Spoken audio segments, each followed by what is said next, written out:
பேசியர் 6ஆம் அதிகாரம் முதல் சில வசனங்கள் நம்ம வாசிக்கும் பொழுது பிள்ளைகளை குறித்து, தகப்பனை குறித்து, பிதாக்களை குறித்து, வேலைக்காரர்களை குறித்து, எஜமான்களை குறித்து ஒரு ப்ராக்டிக்கலாக உலகத்தில் இருக்கிற உறவுகள், உலகத்தில் இருக்கிற செயல்பாடுகளை குறித்து அப்படியே சொல்லிக்கிட்டே வந்தாலும் 10ஆம் வசனம் வரும்போது கன்க்ளூஷனுக்கு வராரு பால். கடைசியாக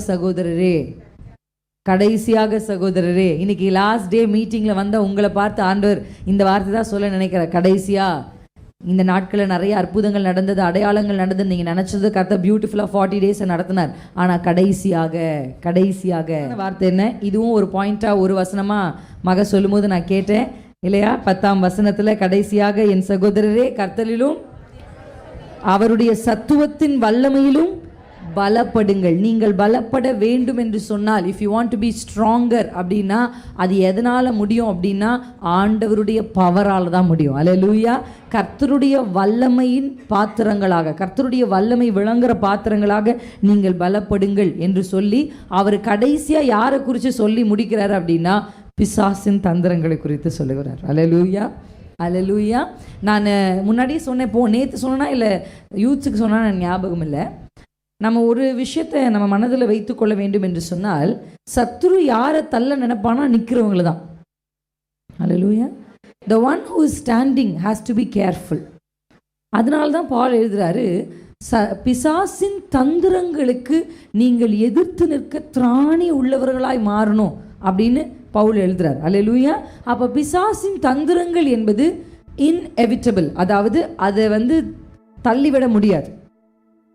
இப்போ நீங்கள் ஒரு யுத்த களத்தில் நின்று நான் சண்டை போட மாட்டேன் அப்படின்னு நீங்கள் சொன்னாலும் என்ன தான் பண்ணுவாங்க? செத்து தான் போகணும். உங்களுக்கு புரியுதா நான் சொல்லுது? பேட்டில் ஃபீல்டுக்குள்ளே நம்ம வந்துட்டோம். கிறிஸ்துவுக்குள்ளே வரும்போது நிறைய வாலிபர்கள் எங்கிட்ட கேட்பாங்க, அது என்ன கிறிஸ்டி, நான் ஆண்டவரை தேட ஆரம்பித்தா தான் எனக்கு பிரச்சனை வருது. அதுதான் ரைட் சைன். நீங்கள் கர்த்தருக்குள்ளே போக போக உங்களுக்கு, நீங்கள் சும்மாவே கர்த்தரை தேடாமல் இருந்தால் நீங்கள் அவன் பக்கத்தில் இருக்கீங்க. நல்லா புரிஞ்சுக்கணும், கிறிஸ்தவத்தில் கிரே லைனே கிடையாது, நடு கோடு கிடையாது. ஒன்று அங்கிட்டு இல்லை இங்கிட்டு, ஒன்று அங்கிட்டு போ இல்லை இங்கிட்டு வா அப்படின்ற மாதிரி. நம்ம ஒரு காலத்தில் அந்த பக்கம் தான் இருந்தோம். அப்போ நமக்கு ஒரு பெரிய பிரச்சனைகள் வந்துதான் எனக்கு தெரில. ஆனால் நீங்கள் கர்த்தருக்குள்ளே நெருங்க உங்களுக்கு எதிர்காற்றுகள் வீசும். நேசிச்சவங்க கூட எதிர்மறையாக எழும்ப ஆரம்பிப்பாங்க. திடீர்னு நமக்கு விரோதமாக 4 பேர் பேச ஆரம்பிப்பா. ஏன் இவங்க நம்மளை பற்றி பேசுகிறாங்க? இவங்களுக்கு விரோதமாக நம்ம எதையுமே செய்யலையே நீங்கள் யோசிப்பீங்க. ஆனால் இதெல்லாம் பிசாசினுடைய ஆங்கருடைய எக்ஸ்பிரஷன். அல்லேலூயா. பிசாசுடைய இரிட்டேட் ஆகிறான்னா அவன் யாரையாவது ஒருத்தரை வச்சு நம்மளை என்ன பண்ணுவான்? நம்ம மனமடி வாக்க முயற்சி பண்ணுவான். அதனால தான் பால் எழுதுறாரு, அவனுக்கு அப்படின்னு எழுதாமல் அவன் தந்திரங்களுக்கு, அப்படி தானே இருக்குது. அந்த வார்த்தையை உங்கள் மனதில் நீங்கள் வைக்கும்படி, நான் பிசாசு எப்பவுமே சும்மா அப்படி நம்ம ஒரு கல்லை தூக்கி போடுவோம் கிடைச்சா ஓகே அப்படி கிடையாது. பிசாசு எப்பவுமே ஸ்ட்ராட்டஜிக்கலாக மூவ் பண்ணுவான். ஸ்ட்ராட்டஜி. ஆனால் அதற்கு எதிர்த்து நிற்கணும் அப்படின்னா பைபிள் நமக்கு கற்றுக் கொடுக்குது. அங்கே இருக்குது, தேவனுடைய சர்வாயுத வர்க்கத்தை தரித்து கொள்ளுங்கள். அப்படின்னா யாரோ ஒருத்தர் உங்களுக்கு போட்டு விட மாட்டாங்க, நீங்கள் தான் எடுத்து உடுத்திக்கணும். அப்படிதானே அர்த்தம்? எத்தனை பேருக்கு புரியுது? சில விஷயத்தை கர்த்தர் நான் உனக்கு செய்கிறேன், நீ சும்மா இருன்னு சொல்வார். ஆனால் ஒரு சில விஷயத்தை நீங்கள் தான் செய்யணும். நான் பெண்கள் கூட்டத்துக்காக நிறைய பெண்கள் கூட்டத்தில் பேசுறதுனால ஒரு நாள் ஒரு வசனத்தை தியானிக்கும் பொழுது அது எப்படி இருந்ததுன்னா, சீயோன் குமாரத்தியே நீ உன்னை விடுவித்துக்கொள் அப்படின்னா என்ன அர்த்தம்? சில டெலிவரன்ஸ் ஆண்டவர் செய்வார், நமக்கு சில விடுதலை கர்த்தர் நமக்கு செய்வார். விடுதலையில் நிறைய விதங்கள் இருக்குல்ல. ஒன்று என்ன விடுதலை? குமாரன் விடுதலை ஆக்கினால் மெய்யாகவே விடுதலை ஆவீர்கள். 2வது விடுதலை, தேவனுடைய ஆவி எங்கேயோ அங்கே விடுதலை உண்டு. 3வது விடுதலை என்ன விடுதலை? சத்தியத்தை அறிவீர்கள், சத்தியம் உங்களை விடுதலை ஆக்கும். அல்லேலூயா. குமாரன் விடுதலை அனுபவித்தவர்கள் அடுத்து ஆவியானுடைய விடுதலைக்கு நேராக கடந்து போகணும். ஆவியானுடைய விடுதலை அனுபவித்துக் கொண்டிருக்கிறவர்கள் இதிலே சந்தோஷப்பட்டுக்கூடாது. நம்ம அந்நிய பாஷை பேசுகிறோம், நம்ம ஆவியில் நிரம்புறோம், நம்ம நல்லா ஜெபிக்கிறோம். Don't get satisfied with that. அடுத்த லெவல் இருக்குது, சத்தியத்தை அறிவீர்கள். நானும் அபிஷேகம் பெற்றது 12வது படித்து லீவில், 12வதுலேருந்து 4 வருஷம் அபிஷேகம் பெற்றவள் தான். ஆனால் சத்தியத்தின் பக்கமே என் கவனத்தை திருப்பல. சும்மா படிப்பேன் ஒரு அதிகாரத்தை. சத்தியத்தினால் ஒரு விடுதலை என் வாழ்க்கையில் ஏற்படல.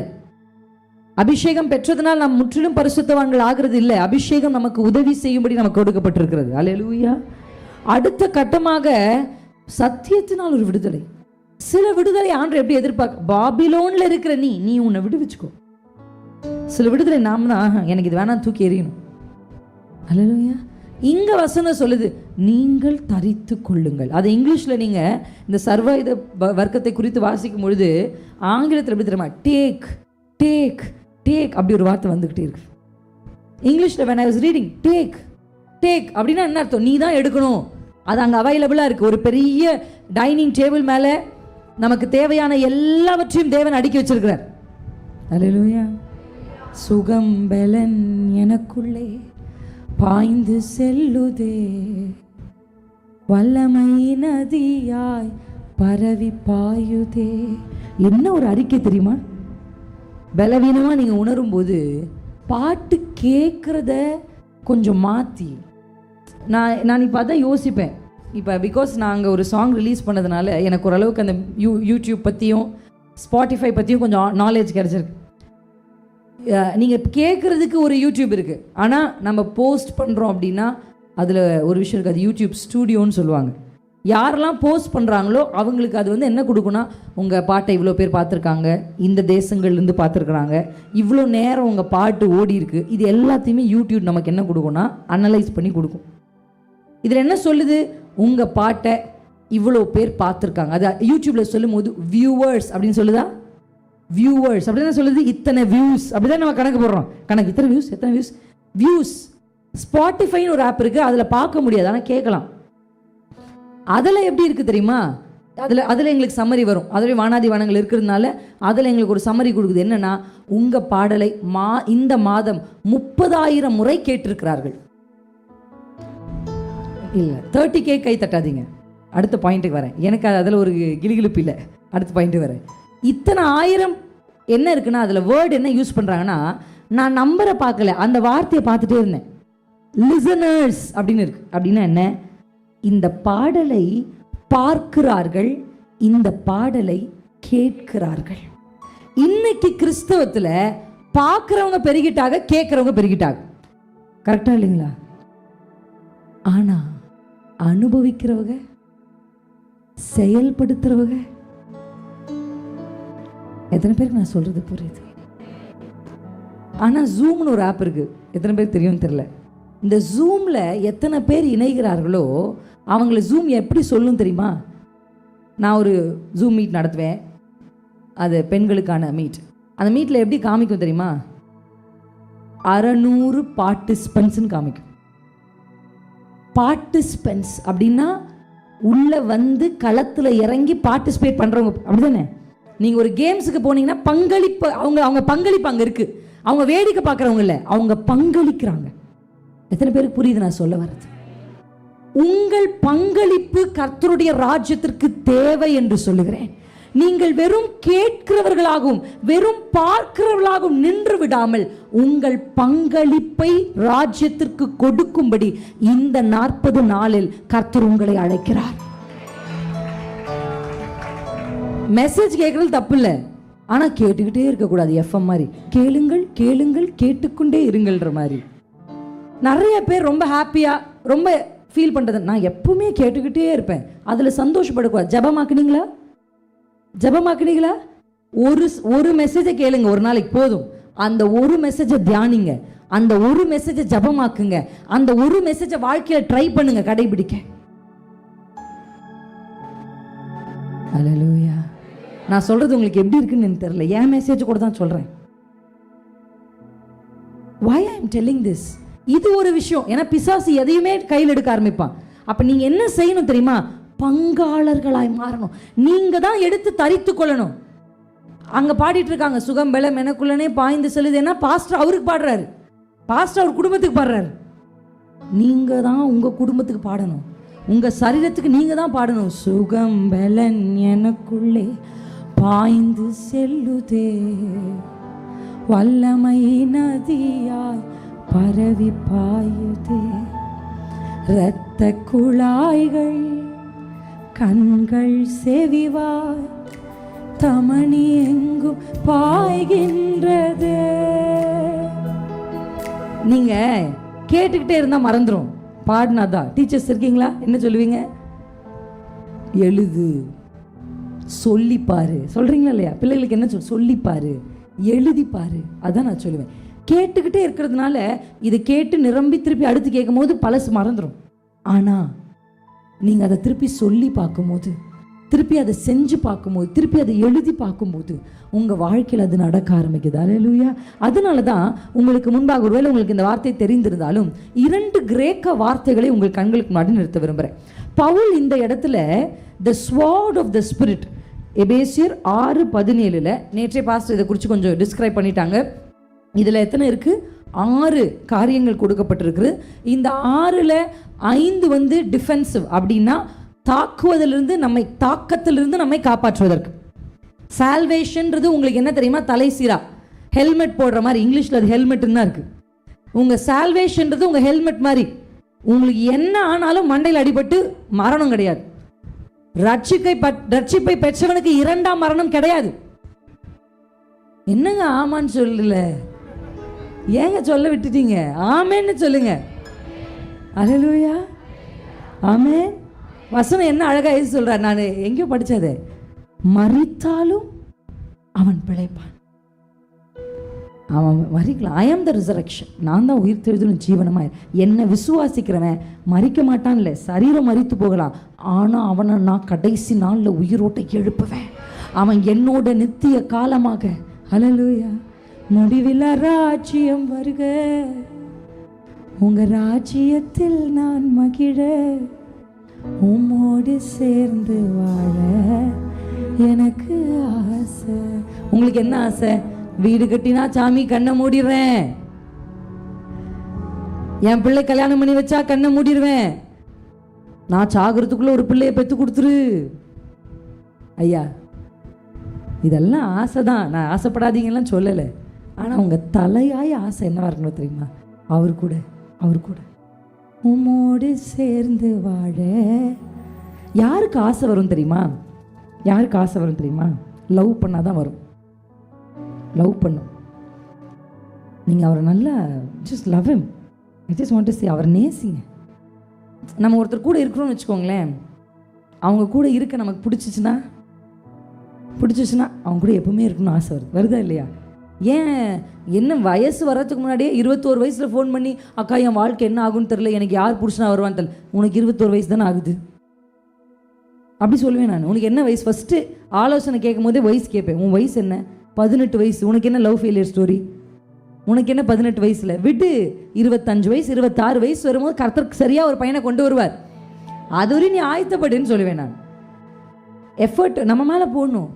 கர்த்தருடைய ராஜ்யத்திற்கென்று ஆயத்தமாக வேண்டும். கர்த்தர் நம்மளை எதுக்கு தெரியுமா சபை கொண்டு வந்தார்? அங்கே கொண்டு போக தான். ஆமென். அல்லேலூயா.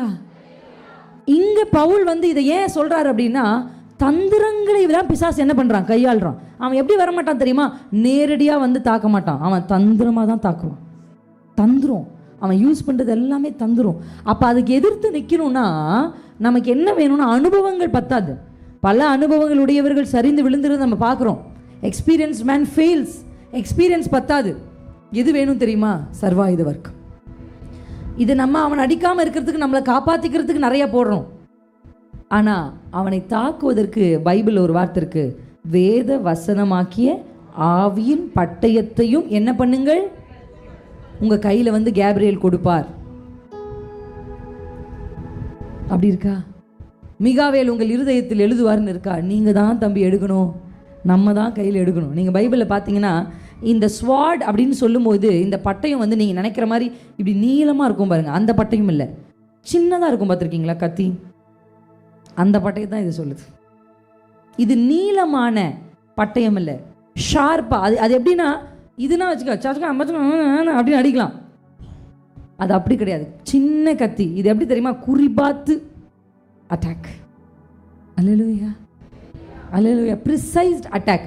இந்த இடத்துல ஆவியின் பட்டயம் வார்த்தை, வேத வசனமாகிய ஆவியின் பட்டயம். இந்த இடத்துல கிரேக்க பதம் என்ன பயன்படுத்தப்பட்டிருக்கு தெரியுமா? ரேமா அப்படின்ற வார்த்தை பயன்படுத்தப்பட்டிருக்கு. அல்லேலூயா. அல்லேலூயா. அந்த ரேமா, REHMA, ரேமா என்ற கிரேக்க வார்த்தை. நீங்கள் யோவான் 1:1 எடுத்துக்கொள்ளணும். இந்த யோவான் 1:1 முன்னாடி இயேசு கிறிஸ்து இந்த பூமியில் பிறக்க போறாருன்ற செய்தியை கேப்ரியேல் என்கிற மனிதன் வழியாக ஆண்டவர் யாருக்கு சொல்றாருன்னா மரியாள் கிட்ட சொல்றாரா இல்லையா? மரியாள் கிட்ட மட்டும் சொல்ல ஆண்டவர் யோசேப்புன்ற ஒரு நீதிமான் கிட்டையும் சொல்றார். அல்லேலூயா, அல்லேலூயா. நீதிமான் யோசேப்பை சொல்றதுக்கான காரணம் என்ன தெரியுமா? அவ தப்பு பண்ணான்னு தெரிஞ்சு கூட அவளை அசிங்கப்படுத்தக்கூடாதுன்னு நினைச்சவன் தான் நீதிமான். அல்லேலூயா, ஆமென். தப்பு பண்ணா கூட அவங்களை என்ன பண்ணாதீங்க, அசிங்கப்படுத்தாதீங்க, மறைவா தள்ளலாம்னு நினச்சோம். கர்த்தர் அவனை நீதிமானா பார்க்குறாரு. இப்போ யோசேப்பு கிட்ட ஆண்டவர் சொல்லும்பொழுது நீ அவளை சேர்த்துக்கொள்ளு, ஏன்னா அவளிடத்தில் உற்பத்தி ஆகியிருக்கிறது பரிசுத்த ஆவியினால தான் ஆயிருக்கு, அதனால் நீ மரியாதை சேர்த்துக்கொள்ளணும் அப்படின்னு ஆலோசனை சொன்னதுக்கப்புறம் ஒரு முக்கியமான வார்த்தையை கேப்ரியேல் கனவுல சொல்லியிருப்பார். என்னன்னா, நீ அவருக்கு என்ன பேர் வைக்கணும்? இயேசுன்னு பேர் வைக்கணும். ஏன் இயேசுன்னு பேர் வைக்கணும் அப்படின்னா, அவர் இந்த உலகத்தை ரட்சிக்கிறவர். அல்லேலூயா. பிள்ளைகளுக்கு நல்ல பேர் வச்சு நல்ல பேரை சொல்லி கூப்பிடுங்க. பிங்கு, டிங்கு, கங்கு, கிங்குலாம் கூப்பிடாதீங்க. அது என்ன அர்த்தம் தெரியவே தெரியாது. அர்த்தமே இல்லாத ஒரு பேரை கூப்பிட்டு பிள்ளை வாழ்க்கையை அர்த்தம் இல்லாமல் போயிடுச்சு. உண்மையா இல்லையா? பேர் ரொம்ப முக்கியம். கர்த்தர் நம்மளை பெயர் சொல்லி அழைப்பவரே, உள்ளங்கையில் என்னை வரைந்தவரே. அப்பா நம்மளை எப்படி கூப்பிடுறாரு? நான்லாம் பார்த்துருக்கேன். ஒரு பிள்ளை ஃபோன் பண்ணி அழுகிறா, 18 வயசு கூட அல்ல அவளுக்கு. எங்கள் அம்மா எப்போ பார்த்தாலும் என்ன ஒரு வார்த்தை, அந்த வார்த்தையை கூட நான் சொல்ல விரும்பல, அப்படி தான் கூப்பிட்றாங்க. என்னை பேர் சொல்லி எங்கள் அம்மா கூப்பிட்றதில்ல, எப்போ பார்த்தாலும் அதுவே இதுவே இதுவே அதுவேன்னு கூப்பிட்றாங்க. ஆனால் இங்கே பார்த்தா ரிஷத்தக்க ரபலன்னுப்பாங்க அந்த அக்கா தான். ஆனால் அங்கே போயிட்டா இதுவே அதுவே இதுவே அதுவே. என்னது அது? பிள்ளைகளை பேர் வச்சா சாமுவேல்னு பேர் வச்சா சாமுவேல்னு கூப்பிடுங்க. நீங்கள் கூப்பிட நான் நிறைய இடத்துல அதை சொல்லியிருக்கேன். இங்கே பெரிய தாத்தா ஒரு ஆயர் லுத்ரன் சபையில், அந்த ஊர்லேயே ரொம்ப சேட்டை பண்ணி சுற்றிட்டு இருந்தவர். அவர் எல்லாரும் இவர் என்னடா இந்த டீச்சருக்கு போய் இப்படி ஒரு சேட்டை பையன் பிறந்திருக்கானே அப்படின்னு சொல்லிட்டு இருப்பாங்க. ஆனால் எங்கள் தாத்தா அவர் எப்படி கூப்பிடுவாரா? நல்லவனே அப்படின்னு கூப்பிடுவாராம். எப்படி கூப்பிடுவார்? அவர் இப்படி போன நல்லவனே உள்ளவா அப்படின்னு கூப்பிடுவாராம். அவர் அப்படி கூப்பிட்டதுனாலையோ கூப்பிட்டு நல்லவனே நல்லவனே நல்லவனேன்னு கூப்பிட்டு இப்போ அவர் ஏஜி பாஸ்டர் ஆயிட்டார். இந்த சாட்சியை என்ன உட்கார வச்சு அவர் சொல்றாரு ஸ்டேஜில். அப்போதான் எனக்கே தெரியும் எங்கள் தாத்தாக்கும் அவருக்கும் அந்த தொடர்பு இருந்தது. இவங்க தாத்தா தான் நான் கெட்டவனாக இருக்கும்போது என்னை நல்லவனேன்னு கூப்பிட்டார். அவருடைய வாயிலிருந்து வந்த வார்த்தையின்படியே இன்னைக்கு நான் நல்லவனா ஊழியக்காரனா ஆயிட்டேன்னு சொன்னார். அவ்வளோ சந்தோஷமா இருந்தது. நீங்கள் எப்படி உங்கள் பிள்ளைகளை கூப்பிடுறீங்க? கூப்பிடணும். அதான் ரேமா. அல்லேலூயா. இயேசுன்னு பேர் வை அப்படின்னு சொன்னாரா? இயேசுன்னு பேர் இயேசுக்கு எதுக்கு கொடுக்கப்பட்டதுன்னா, அவர் இந்த பூமியில ரட்சகர்ன்ற ரோல் எடுக்கிறதுனால. எத்தனை பேருக்கு புரியுது? நீங்க டீச்சிங் படிச்சுட்டு அந்த ஸ்கூலுக்குள்ள டீச்சரா சேர்றதுனால உங்க பேர் என்னவா இருந்தாலும் பிள்ளை என்ன கூப்பிடுவாங்க? டீச்சர். இப்போ இயேசு ரட்சகரா பூமிக்கு வந்ததுனால அவருக்கு இயேசுன்னு பேரு. அவர் அபிஷேகம் பெற்றவராக இருந்ததுனால அவருக்கு கிறிஸ்துன்னு பேரு. அல்லேலூயா, அல்லேலூயா. உங்களுக்கு புரியுதா நான் சொல்றது? அப்ப இயேசு கன்னி மரியாளிடத்தின் கர்ப்பத்திலிருந்து வெளிவருவதற்கு முன்பாக அவருக்கு என்ன பேரு? அவருக்கு என்னதான் பேர்? அவர் ரட்சகரா வந்ததுனால அவருக்கு இயேசுன்னு பேரு. ஆனா இயேசுவா அவர் வர்றதுக்கு முன்னாடி இருந்தாரா இல்லையா? அவரு இருந்தாரு. இயேசு புதுசா என்ன அப்பா உருவாய் வந்தார் இல்லை, அது ஒன் ஆஃப் த எக்ஸ்பிரஷன். அதுக்கு முன்னாடி இயேசு இருந்தாரா? அப்ப அவருக்கு என்ன பேரு? என்ன யோசிச்சிருக்கீங்களா? உங்களுக்கு என்ன பேர்? ஆமா, 35 வருஷம் ஆச்சு வச்சுக்கப்பட்டு. அதுக்கு முன்னாடி அவருக்கு என்ன பேரு? அதை தான் யோவான் எழுதுறாரு. ஆதியிலே இயேசு இருந்தார், இல்ல வார்த்தை இருந்தது. அவருக்கு என்ன பேரு தெரியுமா? வார்த்தை. வார்த்தையானவரே, ஆதியில் இருந்தவரே, எனக்காய் வந்தவரே, எல்லாம் தருபவரே. ஃபர்ஸ்ட் அவர் எப்படி இருந்தார்னா வார்த்தையானவரா இருந்தார். அந்த வார்த்தையானவர் தான் எப்படி வந்தார்னா இயேசுவா வந்தாரு. அல்லேலூயா. இதை தான் யோவான் 1:1 யோவான் 1:3 வாசிக்க போறோம். 1:1 ஆதியிலே வார்த்தை இருந்தது. இருக்கா? அந்த வார்த்தை இங்கேயும் என்ன இருந்ததுன்னா வேத வசனம்னு இருக்குல்ல, வேர்ட். எபேசியர் 6 இருக்கிற வேர்டுக்கு ரேமான்னு பேர். எழுதிக்கோங்க. யோவான் 1:1 இருக்கிற வேர்டுக்கு என்ன பேர் தெரியுமா? லோகோஸ் அப்படின்னு பேர். லோகோஸ், LOGOS தான் 2 கிரேக்க வார்த்தைகள். லோகோஸ். 3ஆம் வசனத்தை வாசிக்கலாமா? சகலமும் அவர் மூலமாய் உண்டாயிற்று, உண்டானது ஒன்றும் அவர். இப்போ நம்ம இப்படி அவர்னு இருக்குல்ல, எத்தனை பேர் அந்த பைபிள் வாசிச்சிருக்கீங்க? எப்படி வாசிச்சிருக்கீங்க? கர்த்தர் என் மேய்ப்பராக இருக்கிறார், அப்படி வாசிச்சுங்க. கர்த்தர் பிரின்ஸின் மேய்ப்பராக வாசிச்சிருக்கீங்களா? அப்படி யாராவது? நாங்கள் அப்படிலாம் வாசிக்கிறது இல்லை. எங்களுக்கு ஒரு அதிகாரம் வாசிக்கணும், வாசிச்சிட்டோம். அப்படி இல்லை. இப்போ நம்ம இந்த வசனத்தில் உங்கள் புரிதலுக்காக நம்ம இப்படி வாசிக்க போகிறோம். அவர்ன்ற இடத்துல வார்த்தைன்னு போட்டு வாசி பார்க்கலாமா? அதோடைய அர்த்தம் எப்படி புரியுதுன்னு பாருங்க. சகலமும் வார்த்தை மூலமாய் உண்டாயிற்று, உண்டானது ஒன்றும் வார்த்தை அல்லாமல் உண்டாகவில்லை. அல்லேலூயா. உங்களுக்கு எது வேணும்னாலும் அது எதால உண்டாக்கப்படும் என்றால் அது வார்த்தையினால் தான் உண்டாக்கும். அல்லேலூயா. இங்க இருக்கிற ஒவ்வொருத்தருக்கும், ஆன்லைன்ல பார்க்குற ஒவ்வொருத்தருக்கும் ஒவ்வொரு விதமான தேவைகள் உண்டா இல்லைங்களா? அல்லேலூயா. ஒரு சில பேர் அவருடைய சூழலை விளக்கும் பொழுது இவங்களுக்கு நம்ம என்ன செய்ய முடியும், இவங்களுக்கு என்ன ஆலோசனை கொடுக்க முடியும்னு யோசிக்கிற அளவுக்கு இருக்கும். அந்த அளவுக்கு அந்த பிரச்சனைகளும் அந்த சூழல்களும் ரொம்ப காம்ப்ளிகேட்டடாக இருக்கும். எல்லாருக்கும் ஒரே விதமான ஆலோசனை என்ன பண்ணாது, போகாது. ஆனால் உண்டானது ஒன்றும் அவர் அல்லாமல். அப்படின்னா என்ன அர்த்தம்? வார்த்தை இல்லாமல் நம்ம வாழ்க்கையில் ஒன்றுமே உண்டாகாது. If you want anything from the Lord, you have to have word. வார்த்தையால தான், வார்த்தைக்கு தான் என்ன பவர் இருக்குன்னா உண்டாக்குற பவர் இருக்கு. அல்லேலூயா, அல்லேலூயா, ஆமென். இந்த பாட்டு எத்தனை பேருக்கு தெரியும்? வார்த்தையானவரே, கை தூக்கி காமிங்க பாப்போம். கொஞ்சம் பேருக்கு தான் தெரிஞ்சிருக்கு. அந்த lyrics, can you put the lyrics media team? அவங்க ஹெல்ப் பண்ணுவாங்க. அந்த வரிகளை நீங்கள் பாடணும்னு நான் விரும்புகிறேன். எத்தனை பேர் பாடுவீங்க? வார்த்தையானவரே, ஆதியில் இருந்தவரே, எனக்கா எல்லாம் தருபவரே, வார்த்தையானவரே, ஆதியில் இருந்தவரே, எனக்காய் வந்தவரே, எல்லாம் தருபவரே, வார்த்தையானவரே. அந்த லைன் நல்லா கவனிக்கலாமா? நீர் செய்வதை யாரால் தடுத்திடக்கூடும்? அபிஷேகத்தோடு பாடுங்க. நீர் சொன்னதை யாரால் எதிர்த்திடக்கூடும்? அபிஷேகத்தோடு பாடுங்க, அதிகாரத்தோடு. நீர் செய்வதை யாரால் தடுத்திட? சவால் விடுங்க சத்துருக்கு. நீர் சொன்னதை யாரால் எதிர்த்திடக்கூடும்? இப்பதான் ஃபயர். நீர் செய்வதை தடுப்பவன் இல்லை, நீர் சொன்னதை எதிர்ப்பவன் இல்லை, நீர் செய்வதை தடுப்பவன் இல்லை, நீர் சொன்னதை எதிர்ப்பவன் இல்லை, வல்லமை நிறைந்த வார்த்தையானவரே, இயேசுவே.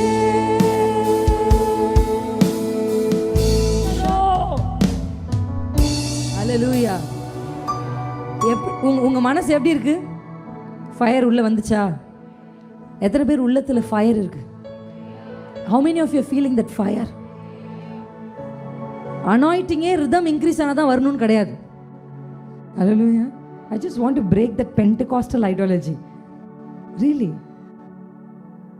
வரலாம், ஆனா அப்படிதான் வரணும்னு வெயிட் பண்ணாதீங்க. Hallelujah. அந்நிய பாஷை என்பது பரிசுத்தாவில் நிரம்ப அப்பதான் வரும். Let's wait for the keyboardist to increase the rhythm wait பண்ணாதீங்க. அவர் மெதுவாக வாசிக்கும் போது கூட அபிஷேகம் வந்துட்டு தான் இருக்கு. Anointing is flowing. I mean instrumentalist மேலே எனக்கு ரொம்ப, the musicians I have a great honour. ஆமென். ஆமாம், ஏன்னா அவர்களுடைய விரல்களில் கர்த்தர் அபிஷேகத்தை வைத்திருக்கிறார். அல்லேலூயா.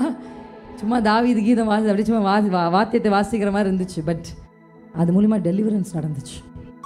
அல்லேலூயா. தீர்க்கதரிசனம் சொன்னால் கூப்பிட்டுட்டு வாங்க, ஒரு மியூசிஷியனை கூட்டிட்டு வா, நீ வாசி, இப்போ சொல்கிறேன் தீர்க்கதரிசனம், அப்படி சொல்லியிருக்காங்க. So for the prophetical anointing to move, we need musicians. Hallelujah. So I want to acknowledge every musicians. Amen. கர்த்தர் உங்களை ஆசீர்வதிப்பார். அந்த வரிகளை எத்தனை பேர் எப்படி பாடுனீங்கன்னு எனக்கு தெரியல. நீர் சொன்னதை தடுப்பவன் இல்லை. நீங்க சொல்லணும் இல்ல, நீர் செய்வதை எதிர்ப்பவன் இல்லை. யார் எதுக்குறது? உலகத்தின் ராஜாக்களா? கர்த்தர் ஓரம் தள்ளிடுவார். He is maybe a mighty person. பார்வோன் பெரிய ராஜா, பெரிய சேனை, எத்தனையோ குதிரைகள், எத்தனையோ ரதங்கள். ஆனால் என் கர்த்தர் இஸ்ரவேலை வெளியே கொண்டு வர வேண்டும் என்று நினைத்தார் என்றால் அதை அவருடைய வாயினால் முச்சடியில் எழுந்தருளி சொல்லி இருப்பார் என்றால் என் கர்த்தர் சொன்னதை தடுப்பவன் யார்? எவன் தடுக்க முடியும்? எவன் எதிர்க்க முடியும்? அல்லேலூயா, அல்லேலூயா. பட்டயத்தை கையில் எடுத்து தான் நீங்கள் இங்கிருந்து வெளியில் போகணும். 40 நாள் முடிந்த உடனே கர்த்தர் உங்களுக்கு கொடுக்கிற பரிசு என்ன தெரியுமா? பணங்கள் அல்ல. That's all secondary. Put it aside. Material thing இல்லை. உங்கள் கையில் அப்பா கொடுத்து அனுப்புறது அழியாத செல்வமாகிய வேதவசனம். The reward you are getting for the 40 days fasting, 40 நாள் உபவாசத்திற்கு கர்த்தர் உங்கள் கைகளில் கொடுக்கிற ரிவார்ட் என்ன தெரியுமா? ஒருவனும் எடுக்க முடியாத, ராஜ்யங்களை கீழே தள்ளுகிற, ராஜாக்களை ஆசனங்களிலிருந்து தள்ளுகிற ஆவியின் பட்டயமாகிய வேத வசனத்தை கர்த்தர் உங்கள் கைகளில் கொடுக்கும். இங்கிருந்து நீங்க வெளியே போகும்போது வந்த மாதிரி நீங்க வெளியே போகக்கூடாது. அல்லேலூயா. தள்ளாடினவன் தாவீதை போல போகணும். ஆமென். அல்லேலூயா. சாதாரணமா நினைச்சிட்டாங்க டேவிட. ஆனா தாவீது எப்படி தெரியுமா? பராக்கிரமசாலி. நான் சமீபத்தில் இந்த ஓபேத் ஏதோமை குறித்து நிறைய நாங்கள் பிரசங்கிச்சிருக்கோம். ஃபேமிலி மீட்டிங்னால we have spoken lot about Obed Edom. ஆனால் இந்த ஓபேத் ஏதோம் அவன் வீட்டில் உடன்படிக்கப்பட்டு இருந்துச்சு. அதனால கர்த்தர் அவனை ஆசீர்வதிச்சார். நாங்கள் அதோடு நிறுத்தியிருக்கேன் பிரசங்கத்தை. அதனால உங்கள் வீட்டில் பிரசன்ஸ் இருக்கணும். we have preached it. ஆனால் அந்த blessing எத்தனை மாதம் இருந்துச்சு ஓபேத் ஏதோம் வீட்டில்? 3 வருஷமும் இருந்ததா? அவ்வளோ காலம் தான் அந்த ஆசீர்வாதம் இருந்துச்சா? பெட்டி எடுத்துகிட்டு வெளியே போனதுக்கப்புறம் பிளெஸிங் நின்றுச்சா அப்படின்னு கேட்டால் என்னை ஆச்சரியப்படுத்தின ஒரு விஷயத்தை உங்களுக்கு காமிக்கிறேன். எடுத்துக்கொள்ளுங்க அந்த பகுதி. என் தேவாவி என்று உங்களுக்கு எனக்கு நினைப்படுத்துகிறேன். அதை பற்றி பேசணும். அல்லேலூயா. நீர் செய்வதை தடுப்பவன் இல்லை.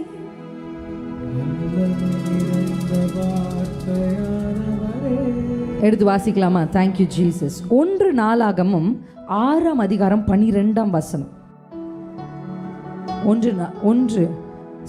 1 நாளாகமம் 6ஆம் அதிகாரம் 12ஆம் வசனம். அகிதூப் சாதோக்கை பெற்றான், சாதோக் சல்லூமை பெற்றான். 1 நாளாகமம் 26ஆம் அதிகாரம் 5ஆம் வசனம். 26ஆம் அதிகாரம் 5ஆம் வசனம். 1 நாளாகமம் 26:5. யோசபாத், யோவாக், சாக்கார். முந்தைய வசனத்தை வாசிப்போம். ஓபேத் ஏதோமின் குமாரர் மூத்தவனாகிய செமாயா. ஓகே, இப்பதான் அந்த வசனங்கள் எத்தனை அவருடைய மூத்தவர் பெயர், அடுத்தவர் பெயர் சொல்லிட்டே வராரு. சொல்றாரா? லாஸ்ட் லைன் 5ஆம் அதிகாரத்துடைய கடைசி வார்த்தை என்ன வருதுன்னா, தேவன் அவனை என்ன பண்ணியிருந்தார்? ஆசீர்வதித்து இருந்தார். அந்த ஆசீர்வாதம் ஓபேத் ஏதோமோடு நிக்கல. அடுத்து அவன் பிள்ளைகள் மேலும் அந்த ஆசீர்வாதம் என்ன பண்ணிருக்கு? வந்திருக்கு. அடுத்த வசனத்தை வாசிக்கும் பொழுது, அவன் குமாரனாகிய செமாயாவுக்கு குமாரர் பிறந்து அவர்கள் பராக்கிரமசாலிகளாய் இருந்து தங்கள் தகப்பன் குடும்பத்தை ஆண்டார்கள். அல்லேலூயா. இந்த ஓபேத் ஏதோமுக்கு பிள்ளைகளின் பிள்ளைகள்லாம் பிறகுறாங்க. உங்களுக்கு தெரியுமா? அவங்க மொத்த பிள்ளைகள்னு எழுதல, அவங்கள பராக்கிரமசாலிகள்னு எழுதியிருக்கு. அந்த வசனத்தை படிக்கும்போது எனக்குள்ள ஒரு ஃபயர். நான் சொன்னேன், ஆண்டவரே, நான் பிள்ளையை வளர்க்கக்கூடாது, நான் பராக்கிரமசாலியை வளர்க்கணும். அல்லேலூயா.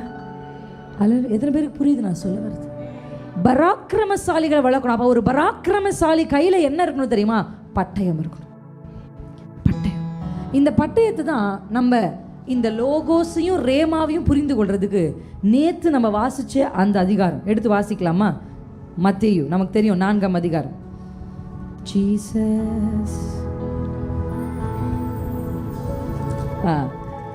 பிசாசினால் சோதிக்கப்படுவதற்கு ஆவியானவராலே யார் கொண்டு போகப்பட்டது? அல்லேலூயா. இது பேர் டெம்டேஷன். ஆங்கிலம் தெரிந்தவர்கள் 2 வார்த்தை எழுதுங்க உங்கள் டைரியில். ஒன்று டெம்டேஷன், இன்னொன்று டெஸ்ட். தமிழில் 2த்துக்குமே சோதனைன்னு வந்ததுனால நிறைய குழப்பங்கள் வருது இல்லையா? தேவன் தீமையினால் சோதிக்கிறவர் அல்ல அப்படின்னு வசனம் இருக்குது. ஆனால் பார்த்தா ஆபிரகாமை கர்த்தர் சோதித்தார் அப்படின்னு இருக்கு. கரெக்டாக இல்லையா? இப்போ இதுக்கு தான் இங்கிலீஷில் 2 வார்த்தையாக கொடுத்துருக்காங்க. ஒன்று டெம்டேஷன். டெம்டேஷன் என்பது பிசாசு கொடுக்கிற சோதனை, உலகம் கொடுக்கிற சோதனை. ஆனால் டெஸ்ட்ன்றது என்ன தெரியுமா? அது தேவன் நமக்கு அனுமதிக்கிறது. இப்போ பிசாசினால் சோதிக்கப்படுவதற்கு யார் கொண்டு போனது? யார் கொண்டு போனது? நீங்க இருந்தா எனக்கு இப்படி நடந்திருக்குமான்னு எத்தனை பேர் கேள்வி கேட்டீங்க? கேட்டீங்களா? இதான் பதில். ஆண்டவர் தான் கொண்டு போனார். நம்ம வாழ்க்கையில எதுவுமே தற்செயலாக நடக்கிறதில்ல. நம்மளை கொண்டு போய் காரில் நிறுத்துறாருனா, பள்ளத்தாக்கில் நிறுத்துறாருனா, கண்ணீரின் பள்ளத்தாக்கில் நிறுத்துறாருனா, இப்படி விட்டுட்டு நம்மளை ஓடிற தேவன் நம்ம தேவன் அல்ல. கூடவே வருவார், உங்க கூடவே நடப்பார். ஏன்பா அப்படி சோதிக்கிறீங்க அப்படின்னா, சோதிச்சாதான் பொண்ணா விளங்க முடியும். சோதனைக்கு பின்பாகத்தான் கிரீடம் கிடைக்கும். சோதிச்சாதான் கன மகிமை மேன்மை கிடைக்கும். இக்காலத்து பாடுகள் இனி வரும் மகிமைக்கு ஒப்பிடத்தக்கவைகள் அல்ல. ஏன்னா இந்த பாடுகள் தான் நமக்கு கனத்தை மகிமையை மேன்மையை கொண்டு வர போகுது. டெஸ்ட் எழுதாம ஒரு பிள்ளைய நம்ம அடுத்த கிளாஸுக்கு கூட அனுப்புறதில்ல. அப்போ நம்ம வாழ்க்கையில் அடுத்த நிலைக்கு நம்ம போகணும்னா, நியூ லெவல் போகணும்னா நம்ம ஒரு டெஸ்ட்டை. அல்லேலூயா. ஏன் இயேசுக்கு இது நடந்துச்சு? நான் எனக்கு யோசனை, ஏன் ஜீசஸை இப்படி சோதிக்க, பிசாசு சோதிக்க, ஜீசஸை சோதிக்க ஏன் தேவன் அனுமதிக்கணும்னா, மனுஷனா பிறந்த எவனையும் பிசாசு சோதிப்பான்னு நமக்கு காண்பிக்கிறதுக்காக தான் அதை கர்த்தர் அனுமதிச்சு. Any man, anyone who is coming in the flesh will be tempted by Satan. அல்லேலூயா. அது இயேசுவா இருந்தாலும் சரி. அல்லேலூயா. ஆமென்.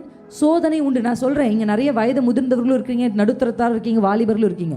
ஏதோ சோதனை பிசாசு அப்படின்னாலே வாலிபர்களுக்குன்னு போட்டுட்டு வாலிப பிள்ளைங்களா சரியா இருங்க அப்படின்னு வயதானவர்கள் நிற்கக்கூடாது. 45 வயசுக்கு மேலே தான் பல ஆண்கள் தப்பு பண்ணுறாங்கன்னு இப்போ ரெக்கார்டு இருக்குது. மிஸ்டேக்ஸ் நடக்கிறதே 45 வயசுக்கு மேலே தான்.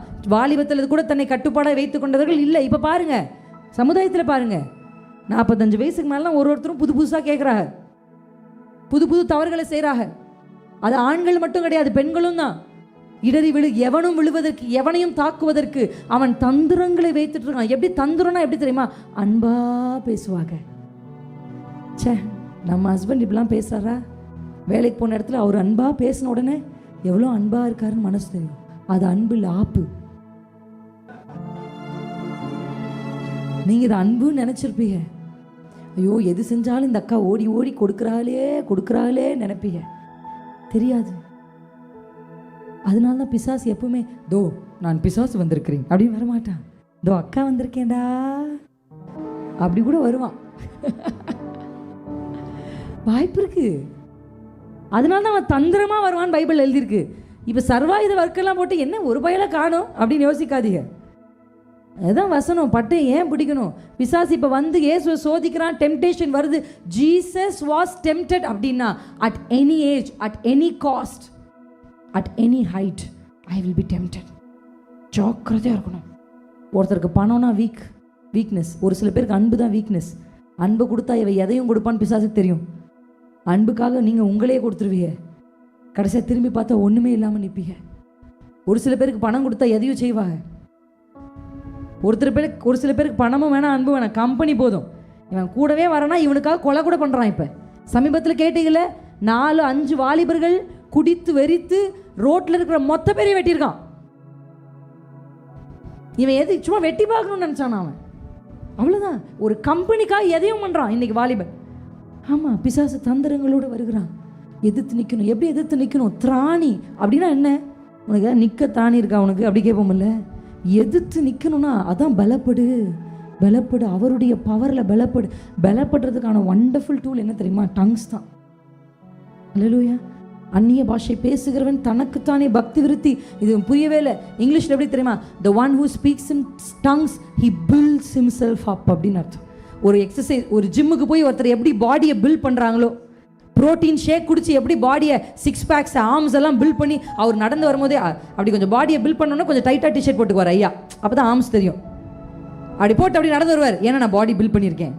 எப்படி உலக மனுஷர்கள் உலக சரீரத்தை பில்ட் பண்ணுறாங்களோ அப்படி நம்ம ஆவிக்குரிய மனுஷனை பில்ட் பண்ணுறதுக்கு கர்த்தர் நமக்கு கொடுத்தது தான் அந்நிய பாஷை. அந்நிய பாஷை குறித்து பல சர்ச்சைகள், பல விசித்திரமான தோற்றங்கள் எதையோ சொல்கிறாங்க. ஆனால் எனக்கு தெரியும், அந்நிய பாஷை பேசுகிறவன் தனக்கு தானே பக்தி விருத்தி உண்டாக பேசுகிறான். ஒருத்தன் அந்நிய பாஷை பேச பேச பேச பேச பேச அவன் அவனையே கட்டி எழுப்புறான். அவன் பலவீனம் தான், ஆனால் அவன் கை பலப்படுத்து. அவன் பலவீனம் தான், அவன் கால் பலப்படுத்து. அவன் ரொம்ப வீக், ரொம்ப சென்சிட்டிவ். ஆனா அந்நிய பாஷை பேச பேச அவன் ஒரு பலவானாய் மாறுகிறான். ஹல்லேலூயா. அதனால பேசு, நல்லா பேசுங்க. உங்கள் ஜெப நேரங்கள் நிறைய டங்ஸ்ல பேசணும். எத்தனை பேர் செய்வீங்க? சோதனைக்கு உட்படும்படி ஆவியானவர் அவனை கொண்டு போய் இயேசுவை கொண்டு போறார். இப்போ இயேசு ஆவியானவராலே நடத்தப்பட்டு வனாந்தரத்தில் 40 days ஃபாஸ்டிங் முடிச்ச உடனே வானம் திறந்து பரிசு கொட்டுச்சா? பிசாசு தான் வந்து நின்னா. ச்சே, வாட் அ சேட். என்ன நான் என்ன எதிர்பார்த்தேன்? நம்ம எல்லாம் அப்படி தானே எதிர்பார்க்குறோம். நம்ம அப்படி தான் நான் உங்களுக்கு என்ன சொல்வேன்னா, ஏமாற்றங்கள் எப்பொழுது நடக்குது தெரியுமா? எதிர்பார்க்கும் போது தான் நடக்குது. நான் என்ன சொன்னாலும் இவர் கேட்கவே மாட்டேங்கிறார். எதிர்பார்க்காதீங்க, அவருக்கு புரியவே புரியாது. அந்த ஆண்களை தனியாக கர்த்தர் மேனுஃபேக்சர் பண்ணிவிட்டு பெண்களை அப்புறமா தான் பண்ணார், சரிங்களா? ஆண்களுக்கு வந்து எப்படின்னா ரொம்பலாம் எல்லாத்தையும் கேட்குற பொறுமை அவங்களுக்கு கிடையாது. இவர் ஒன்றுமே நிறைய பெண்கள் சொல்லுவாங்க, என் ஹஸ்பண்ட் வந்து இப்படி அப்படின்னு சொல்லுவாங்க. ஆண்கள்னாலே அப்படி தான், எதிர்பார்க்காதீங்க, அவ்வளோதான். உங்களுக்கு அது நீர்வீழ்ச்சி, அவருக்கு அது தண்ணி கொட்டுது. அவருக்கு தண்ணி தான் கொட்டுது, உங்களுக்கு தான் நீங்கள் எல்லாத்தையுமே எமோஷனலாக பார்த்தீங்களா அப்படி சொல்லுவீங்க. அவருக்கு சரி வந்தாலும் சரிம்மா, வரல சரிம்மா, அவ்வளோதான். என்னங்க இப்படி பண்ணுற? சரி சரி வா வா போலாம் வா. உங்களுக்கு நைட்லாம் தூக்கம் வராது அந்த அக்கா பேசின வார்த்தை. அவர் அடுத்த நொடி திரும்பி அப்படி படுத்த உடனே தூங்குவார். அந்த அக்கா பேசுனது மறந்துடும், இவர் தூங்குறது அப்படியே கோவம் வரும். எப்படி மனுஷா இப்படி பேசினா இப்படி தூங்குறீரு? அவர் அவ்வளோதான், சரி பேசினா பேசிட்டு போகிறான், எனக்கு நான் உண்டு, என் பிள்ளை உண்டு, என் பொண்டாட்டி உண்டு இருக்கிற ஆள். நீங்கள் அவர் உங்களை மாதிரி மாற்றாதீங்க. அதாவது கவலைப்படுறதுல தப்பு இல்லை, அதுவே பைபிள் கவலைப்படாதீங்க எழுதியிருக்கு. ஆனாலும் நம்ம பெண்களால் கவலைப்படாமல் இருக்க முடியாது. ஐயோ இன்னைக்கு கவலைப்பட ஒரு பாயிண்டே இல்லையேன்னு யோசித்து கவலைப்படுற நிறைய பெண்கள் இருக்காங்க. இன்னைக்கு எல்லாமே நல்லா போகுது, எதுக்காவது கவலைப்படணுமே அப்படி யோசிப்பாங்க.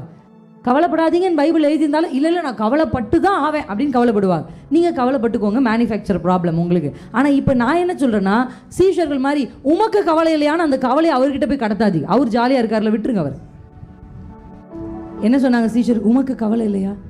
ஏன் சொல்கிறார், நான் ஏன் கவலைப்படணும்? நீ கவலையே படக்கூடாது, என்னையே கவலைப்பட சொல்கிறியா? உங்களுக்காக தான் பேசுகிறேன், உங்களுக்காக தான் பேசுகிறேன். தேங்க்யூன்றார் பின்னாடி. தேங்க்யூ. நீங்கள் கவலைப்படுறதும் நிறுத்துங்க. அவர் தான் கவலைப்படாமல் இருக்கார்ல, ஏன்னா அவர் கர்த்தர் மேல் நம்பிக்கை வைத்திருக்கிறார், அதனால அவர் கவலைப்படாமல் இருக்கார். அப்படிதான் இன்றைக்கு பெண்கள் மாற்றி மாற்றி ஒருத்தர் ஒரு ஆங்கிள் இருக்கும்போது எதிர்பார்ப்புகள் என்ன பண்ணுது? ஏமாற்றங்களை கொடுக்குது. நான் சொல்லுவேன், எக்ஸ்பெக்ட் ஆண்ட வச்சிருக்கிற அலவன்ஸ்க்கு மிஞ்சி எக்ஸ்பெக்ட் பண்ணாது. எத்தனை பேருக்கு நான் சொல்றது புரியுது?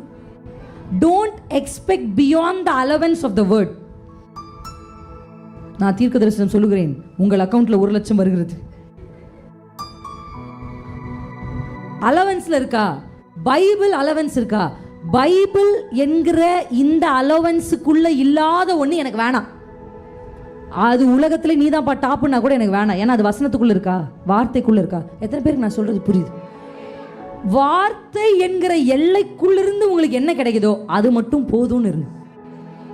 அதை தான் எழுதுறார் பவுல், போதுன்ற மனதோடு கூடியிருங்க. வார்த்தையை தாண்டினா அப்படிதான் நல்ல பிரசங்கிகளாக துவங்கினவர்கள் ட்ராக் மாறிட்டாங்க. ஏன்னா அந்த ப்ரீச்சிங்கை நீ பேசுனா நிறைய பணம் வரும், அப்படி ப்ரீச்சிங்கை பேசுனா நிறைய கூட்டம் வரும், அந்த ப்ரீச்சிங்கை பேசுனா நகை வரும், பிரபலம் வரும். ஆனால் அது பேசலைன்னா எத்தனை பேருக்கு புரியுது? அந்த வசனம்ன்ற அலவன்ஸ் விட்டு வெளியில ஒன்றை நீங்கள் எதிர்பார்க்க கூடாது. அதனால தான் துன்மார்க்கன் மேல் பொறாமை கொள்ளாதேன்னு பைபிள் எழுதியிருக்கு. அவன் வார்த்தை என்கிற அலவன்ஸை தாண்டி வாழ்ந்து பணம் சம்பாதிக்கிறான்.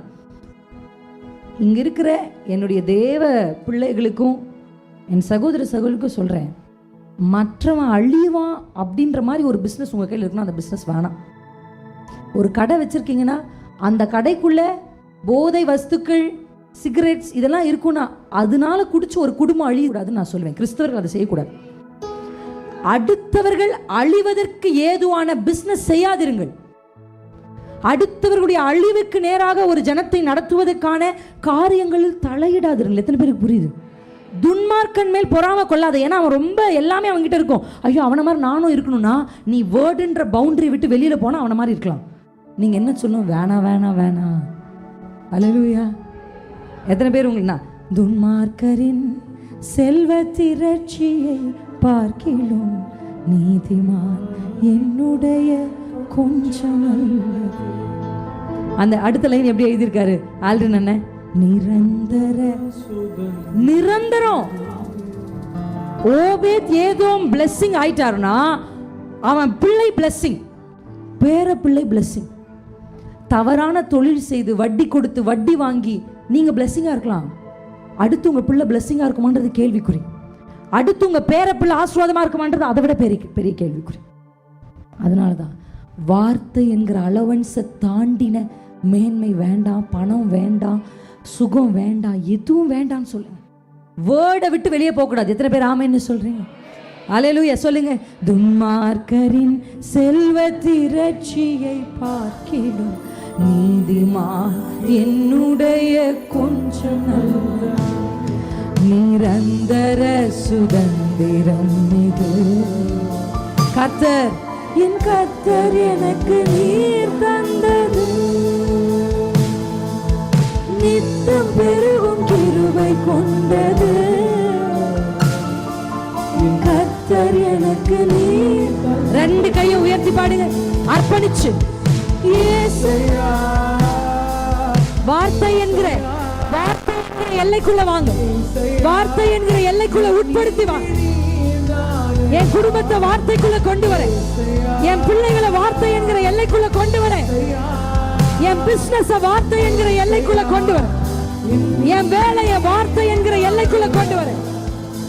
ஏகோ வாசிக்க நீர்தானையா எங்கள் நீதி நீர்தானையா. ஏகோ வாசிக்க நீர்தானையா எங்கள் நீதி. 10,000 தான் சம்பளமா? 12,000 தான் சம்பளமா? சம்பளத்தை கையில் கொடுத்து அதுலேயும் பிடிச்சிக்கிறாங்க, பிஎஃப் பிடிச்சிக்கிறாங்க. அதுலேயும் கொஞ்சம் தான் வருதா? கையில் வச்சு பாடுங்க. கொஞ்சம் நல்லது. அதான் வேணாம். இந்த கல்லுகளை அப்பங்களாக்கி சாப்பிடுன்னு பிசாசு டெம்ப்ட் பண்ணா. It's a temptation. It is not a test. It's a temptation. இப்போ இந்த டெம்டேஷனுக்கு இயேசு எப்படி அழகா லோகோஸ ரேமாவா கன்வெர்ட் பண்ணாருன்றது தான் உங்களுக்கு நான் சொல்லி முடிக்க போறேன். அவ்வளவுதான். we are going to finish off with the word. எவ்வளவு அழகா அதுக்கு ரெஸ்பாண்ட் பண்ணார். எடுத்து வாசிக்கலாமா? நிரந்தர சுதந்திரம் இது. உண்மையா பாடுங்க. கர்த்தர் எனக்கு நீங்க தந்தீங்களேப்பா எனக்கு. நித்தம் பெருகும் கிருபை கொண்டது. கர்த்தர் எனக்கு 4:4 வாசிக்கலாமா? 4:4 எல்லாரும் சத்தமா வாசிப்போம். அவர் பிரதியுத்தரமாக, மனுஷன் அப்பத்தினாலே மாத்திரம் அல்ல, தேவனுடைய வாயிலிருந்து புறப்படுகிற ஒவ்வொரு வார்த்தையினாலும், இங்கிலீஷ்ல அதை கொஞ்சம் மீடியா டீம் ஹெல்ப் பண்ணலாம், பிழைப்பான் என்று எழுதி இருக்கிறதே. அல்லேலூயா. அந்த வசனத்தை 4:4 மேத்யூ சாப்டர் 4:4 நம்ம பிரசன்ட் பண்ணும்போது இங்கிலீஷ்ல எப்படி வசனம் ஸ்டார்ட் ஆகுது தெரியுமா? It is written. அல்லேலூயா. அப்படிதானே ஸ்டார்ட் ஆகுது. ஓகே, இப்போ நம்ம வாசிக்கலாம். இட் இஸ் ரிட்டன் இருக்கா? But he answered and said it is written. It is written அப்படின்றது லோகோஸ். இப்போ அவர் என்ன பண்றாருன்னா, எழுதி இருக்கிறதை லோகோஸை ரேமாவாக்குறார். அல்லேலூயா. ஆமென். Battle are real. Battles are real. சத்துருவின் தந்திரங்கள் ரொம்ப அதிகமாக இந்த கடைசி காலத்தில் இருக்கு. அதனால நீங்க எதை ரொம்ப அதிகமாக தேடணும்னா வசனத்தை தான். அல்லேலூயா. இந்த வசனத்து பக்கம் ஓடணும்னா ஆவியானவர்கிட்ட நைட் தூங்கும் போதே ஜெபம் பண்ணுங்க. காலையில் எழுந்தோன்னா ஜெபம் பண்ணுங்க. இன்னைக்கெல்லாம் என் நினைவுகளில் உங்க வார்த்தை தான் இருக்கணும். அல்லேலூயா. அவர் லோகோஸை எடுத்து ரேமாவா சொல்றாரு. எழுதி இருக்குது, ஆனா இப்ப புறப்படுது, வாயிலிருந்து புறப்படுது. அல்லேலூயா. நீங்க வெளிப்படுத்தின விசேஷம் வாசிச்சீங்கன்னா இயேசு குறித்து சொல்லுது, அவருடைய வாயிலிருந்து பட்டயங்கள் புறப்பட்டது. அல்லேலூயா. அவர் வாயை திறந்து, அவர் வாயை திறக்கும் போது வார்த்தை வந்துச்சுன்னு இல்லை, பட்டயம் வந்துச்சு. அல்லேலூயா. நிறைய பேர் சொல்லி நான் கேட்டிருக்கேன், இது பட்டயம்னு சொல்லுவாங்க. இது பட்டயம் இல்லை, இது பட்டயம் இருக்கிற, அது எப்படி நான் அதை எப்படி எழுதி வச்சிருந்தேன் ஆங்கிலத்தில் அப்படின்னா, இட்ஸ் ஆர்மரி. அதாவது பட்டயம் வைத்திருக்கிற ஒரு இடம், இதுக்குள்ள நிறைய பட்டயங்கள் இருக்கிறதுன்னு சொல்ல வரேன். அல்லேலூயா. இதுக்குள்ள நிறைய பட்டயங்கள் இருக்கிறது. ஒவ்வொன்றையும் நீங்க கையில் எடுத்து எடுத்து எடுத்து சத்ரு சொல்லுவான், அவ்வளவுதான் உன் கதை முடிஞ்சிருச்சு. இல்லை, நான் சாகாமல் பிழைத்திருப்பேன். உன் வாழ்க்கை ஃபுல்லா நீ கடன் வாங்கி கடன் வாங்கி கடங்காரியா தான் நீ சாப்பிட்ற, உன் பிள்ளைகளை கடங்காரியா நிறுத்த போற. பிசாசு சொல்லுவான், நீங்க சொல்லணும், இல்லை நான் கடன் வாங்காமல் கடன் கொடுப்பேன், இலவசமா கொடுப்பேன். அல்லேலூயா. பழைய ஏற்பாடு தான் கடன் கொடுப்பாங்க, நான்லாம் நம்புவேன். இலவசமா கொடுக்குறேன்ப்பா, நீங்க எனக்கு கொடுங்கன்னு கேளுங்க. நான் கடனுக்கு கொடுக்க மாட்டேன், நீங்க என்னை ஆசீர்வதிச்சிங்கன்னா நான் இலவசமா கொடுப்பேன், நான் இலவசமா கொடுப்பேன். விதவைகளுக்கு இலவசமா கொடுப்பேன், தகப்பனற்றவங்களை படிக்க வைப்பேன். கேளுங்க, ஜெபம் பண்ணி பாருங்க, என்ன நீங்க பிளஸ் பண்ணுங்க. வார்த்தைக்குள்ள இருந்து நீங்க கேட்கறதான் கர்த்தர் கொடுக்க முடியும். கர்த்தரால எதையும் செய்ய முடியும், ஆனா அவரே தன்னுடைய சகல பிரஸ்தாபத்தை பார்க்கிலும் வார்த்தையை மேல வச்சிட்டார். அல்லேலூயா. அல்லேலூயா. இந்த எத்தனை பேர் இருந்தாலும், எவ்வளவு பெரிய ஆளா இருந்தாலும், எவ்வளவு பெரிய ஆட்கள் இருந்தாலும், ஒரு சட்டத்தின் புத்தகத்தை வைத்துத்தான் அவர்களை நியாயம் தீர்ப்பார்கள். கரெக்டா இல்லைங்களா? அப்படிதான் உங்க கையில கொடுத்துருக்கிற பைபிள், இதை நீங்க நேசிக்கணும். அல்லேலூயா. நீங்க கேட்குறீங்க, எனக்கு சந்தோஷம், ஆனா நீங்க எப்போ உட்கொள்ளுவீங்க அதை? அல்லேலூயா. ஒரு சாப்பாடு அப்படியே கையில பிசைஞ்சு அதை நீங்க உங்க வாயில எடுத்து வைத்து, அது உங்கள் நாவுக்கு சுகமாய் தேனிலும் தெளித்தேனிலும் இன்பமான இந்த வேதம், அது அப்படியே உங்களுக்குள்ள போக போக உங்களுக்குள்ள ஸ்டோர் பண்ணிக்கணும். மளிகை கடையில் போய் மாதத்துக்கு முதல் நாள் வாங்கிட்டு வந்து சேர்த்து வச்சாதான் காலையில் கடுகு எண்ணெயை ஊற்றுறதுக்கு அப்புறம் கடுகு போடணும் போது மளிகை கடைக்கு ஓட முடியாது. கடுகு வாங்கி கை கெட்டுற இடத்துல வச்சிருந்தாதான் எண்ணெய் ஊற்றின உடனே காஞ்ச உடனே தூக்கி கடுகு உள்ளே போட முடியும். அப்படிதான் வசனமும். எத்தனை பேருக்கு புரியுது? வாங்கி உள்ள வைக்கணும், லோகோஸா ஸ்டோர் பண்ணாதான், எழுதப்பட்ட வார்த்தைகள் உள்ள இருந்தாதான் கரெக்டா. உங்களுடைய வசனம் எனக்குள்ள இருந்ததுனால நான் பாவம் செய்யலன்னு இருக்கு.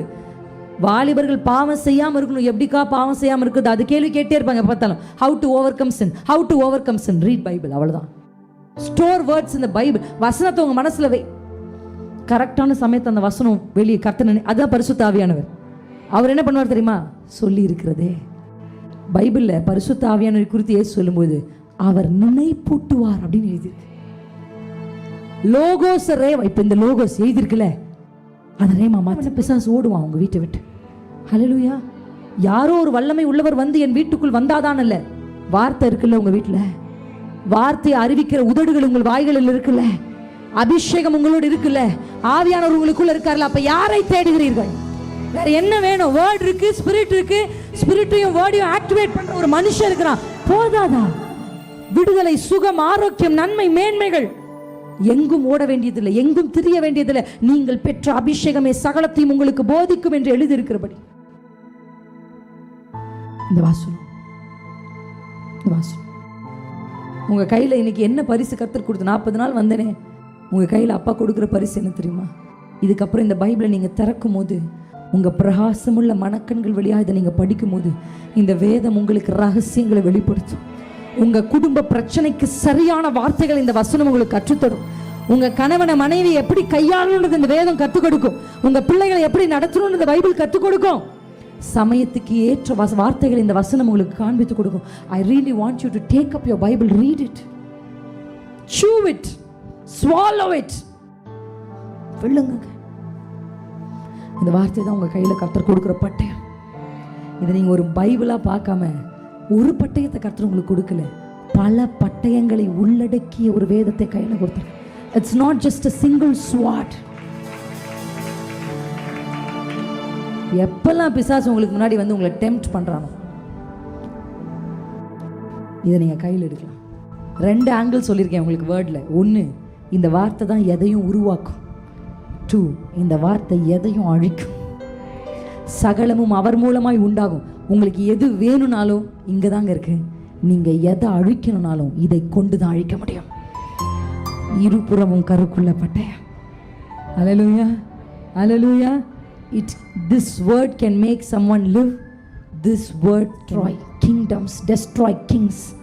ராஜ்யங்களை ராஜாக்களை அழிக்கிற பவரை இந்த வசனம் ஆகிய பட்டயம் வச்சிருக்கோம். ஏன்னா நமக்கு ஏதோ சும்மா சாதாரணமாக பக்கத்து வீட்டு அக்காவோட மாமியாரோட மாமனாரோட இப்படியே சண்டை போடாதீங்க, நிறுத்துங்க. குடும்பங்களுக்கு நான் தயவாக சொல்கிறேன், ஒரு மாமியாரும் ஒரு மருமகளும் சேர்ந்து ஜெபிச்சிங்கன்னா உங்கள் தலைமுறை மொத்தமாக ஆசீர்வதிக்கப்படும். உங்களுக்கு இந்த ரகசியம் தெரியுமா? எனக்கு தெரியாது, பிசாசுக்கு தெரியும். அதனால தான் தக்காளி வெங்காயத்தை வச்சு சண்டையை ஆரம்பிக்கிறான்.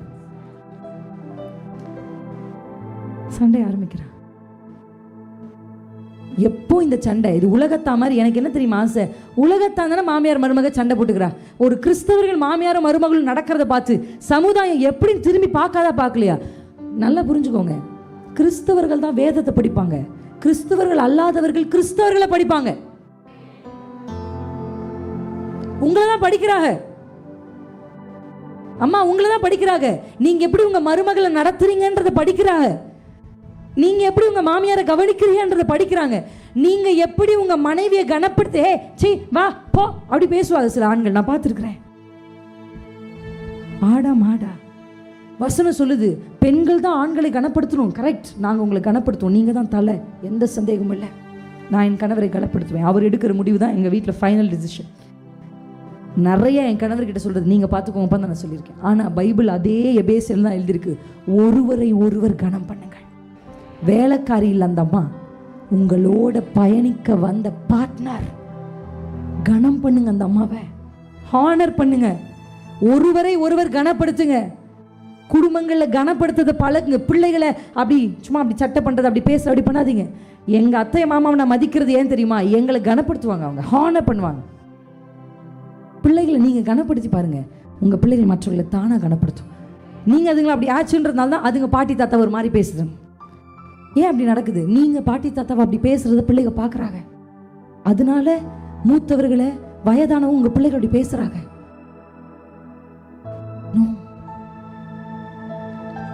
நம்ம நல்லா அபிஷேகம் பெற்றிருக்கோம், நல்லா பாட்டு பாடுறோம், நல்லா கை தட்டுறோம், நல்லா வசனம்லாம் மனப்படமாக வச்சுருக்கோம்.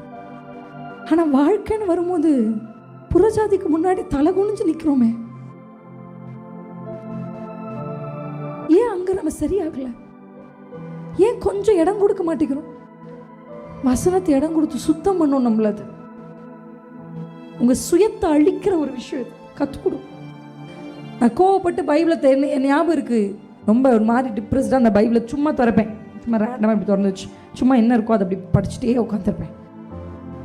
இப்படி ஃபோன் கோவமாக ஏதாவது கொஞ்சம் கஷ்டமாயிருச்சுன்னா, அவங்க பண்ணது ஏதாவது வருத்தமாக இருக்குது, ஏதாவது ஒரு ப்ராப்ளம்னா பிள்ளைய கையில் வச்சுட்டு ஃபீட் பண்ணிகிட்டு இருப்பேன். இந்த ஃபோனில் இப்படி எடுத்து வச்சு சும்மா அந்த வசனத்தை இப்படி படிச்சுட்டே இருப்பேன். டக்குன்னு ஒரு வசனத்தில் ஆர்டர் பேசுவார். அது வரைக்கும் என்னால் முடியாது, எனக்கு மன்னிக்க முடியாது அப்படின்னு இருப்பேன். நான் பேசுறதுனால நான் எமோஷனலாக இல்லை நீங்கள் நினைக்காதீங்க, நான் ரியாலிட்டியாக பேசுகிறேன். என்னால் மன்னிக்க முடியாதுப்பா, எவ்வளோ பொறுத்து அப்படின்னு நினைப்பேன். ஆனால் வார்த்தை வந்து அப்படியே நேரடியாக நிற்கும் போது நான் மன்னிச்சிடறேன்ப்பா, இது நீங்கள் கொடுத்த வாழ்க்கை. என் மனசு அப்படியே மாறுறதை நான் பார்த்துருக்கேன், என் பார்வை அப்படியே மாறுறதை பார்த்துருக்கேன். அது வரைக்கும் அவங்கள பார்க்கும்போது இரிட்டேட்டிங்காக இருக்கும். அந்த வசனம் எனக்குள்ளே போனோன்னு அவங்கள பார்க்கும்போது எனக்கு பரிதாபமாக இருக்கும். ஸோ வார்த்தை உட்புகுவதற்கு உங்கள் இருதயங்களுக்கு இடம் கொடுங்கள். இதுதான் சார் வாழ வைக்கும். இதை தாண்டி ஒன்று வேணாம் சார். பிஸ்னஸ் பண்ணுறவங்களுக்குலாம் நான் சொல்கிறேன், வசனத்தை மீறி ஒரு பிஸ்னஸ் வேணாம் சார். வேலைக்கு போகிறவங்களுக்கு சொல்கிறேன், உங்கள் வேலை ஸ்தலத்தில் இந்த வார்த்தையை மீறணும், அப்படி ஒரு வேலை வேணாம். எப்படி சார் பிழைக்கிறது? கர்த்தர் வழி செய்ய மாட்டாரா? காகங்களை கொண்டு எலியாவை போஷித்தவர் கர்த்தருக்காய் நிற்கிறவனுக்காக எதையும் செய்வார், சட்டங்களை மாற்றுவார்.